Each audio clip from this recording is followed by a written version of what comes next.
ফ্যাসিবাদী শেখ হাসিনা সরকারের পতন ঘটানো বাংলাদেশি ছাত্রদের আন্দোলনে প্রভাবিত হয়ে তুমুল আন্দোলনের ডাক দিয়েছেন পাকিস্তানের শিক্ষার্থীরা।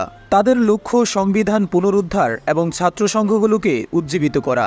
পাকিস্তানি সংবাদ মাধ্যম ডনের রিপোর্ট অনুযায়ী বাংলাদেশি শিক্ষার্থীদের অনুপ্রেরণায় পাকিস্তান তেহরিক-ই-ইনসাফ ছাত্র শাখা ইনসাফ স্টুডেন্ট ফেডারেশন বিক্ষোভের ডাক দিয়েছে। একসময় যে পাকিস্তানিদের হাত থেকে মুক্তির জন্য বাঙালি রাজপথে নেমেছিল, সেই বাঙালিরাই এখন মুক্তির লড়াইয়ে পাকিস্তানিদের জন্য হয়ে উঠেছে অনুপ্রেরণা।